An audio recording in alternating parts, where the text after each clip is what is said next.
کہ اگر ملکوں ملکوں ملنے کے نہیں آیا۔ 1987 میں پہلی بیٹی کی شادی پر میں اتنا ہی بدحواس تھا جتنا ہر باپ کو ہونا چاہیے۔ بارات کے 700 مہمانوں کے کھانے کا انتظام کرنا تھا۔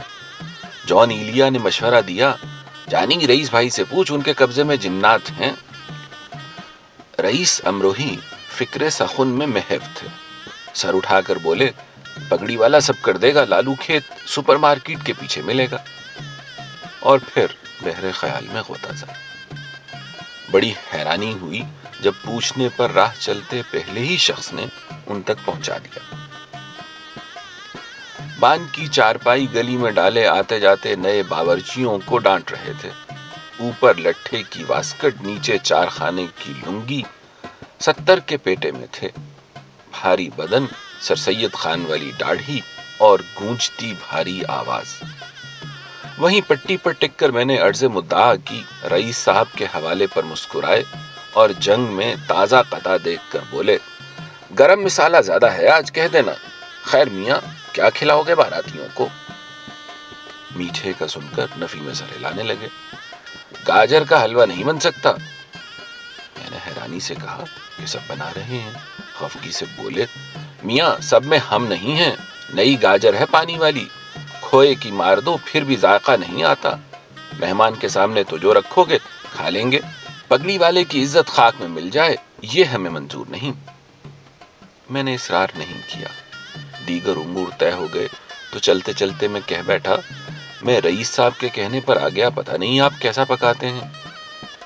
ناگواری کے آثار سے اندازہ ہوا کہ میری بات انہیں بری لگی، اور کیوں نہ لگتی۔ کوئی مہدی حسن خان سے کہتا کہ معاوضہ تو مل جائے گا مگر پتہ نہیں آپ گاتے کیسا ہیں، تو کیا وہ انکار نہ کر دیتے؟ پگڑی والے نے رئیس صاحب کے حوالے کا لحاظ کیا۔ تقریب سے 1 دن قبل رات 12 بجے کال بیل پر نکل کر دیکھا تو پگڑی والا خان پوش سے ڈھکا تھال لیے موجود، کسی تقریب سے لوٹے تھے۔ بولے، لو میاں دیکھو ہم کیسا پکاتے ہیں، اور سوزوکی میں بیٹھ یہ جا وہ جا۔ یہ کہنا ابس ہے کہ کھانا ان کی فنکاری کی صنعت تھا۔ بارات سے 1 دن قبل طلب کیا اور بولے، میاں بنڑے کی دیگ کا کیا ہوگا؟ میں سر پٹایا اور پوچھا، وہ کیا ہوتی ہے؟ وہ ہنسے اور بولے، میاں دلہن کے ساتھ بھی تو کھانا جائے گا، خیر کر لیں گے ہم۔ تقریب میں اپنے ساتھ خوبصورت گوٹے کے کام والے خان پوشوں سے ڈھکی 2 چھوٹی دیگیں الگ لائے۔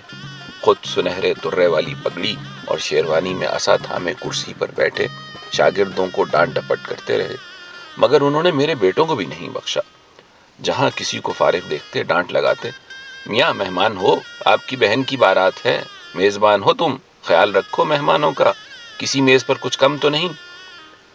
رخصتی کے بعد دیکھا تو وہ غائب، معلوم ہوا چلے گئے۔ کیسے چلے گئے پیسے لیے بغیر؟ مگر وہ واقعی اسباب سمیت جا چکے تھے۔ اگلے دن ولیمہ تھا، پھر چوتھی کی رسم۔ 5ویں دن فرصت ملی تو میں ان کے گھر گیا۔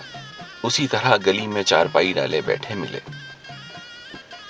میں نے گلہ کیا کہ سارا کام آپ نے بہت اچھا کیا، خرابی آخر میں کی کہ پیسے لیے بغیر چلے آئے۔ وہ مسکرائے اور بولے، میاں لڑکی والوں سے پیسے آج تک نہیں مانگے ہم نے، اللہ جانے ان پر کیسا وقت ہو، بیٹی کی شادی آسان نہیں ہوتی، نصیب کا ہوگا تو وہ خود ہی دے جائیں گے جیسے تم خود آ گئے ہو، ورنہ میں کبھی مرتے دم تک نہ آتا۔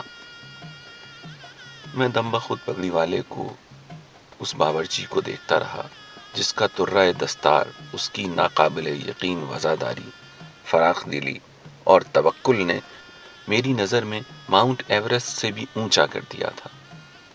وہ 20,000 روپے کی رقم تھی، آج سے 27 سال پہلے کی۔ 20,000 آج کے کم سے کم بھی 2 لاکھ تو تھے شاید، جو انہوں نے 2 روپے کی طرح چھوڑ دیے کہ نصیب میں ہوں گے تو مل جائیں گے۔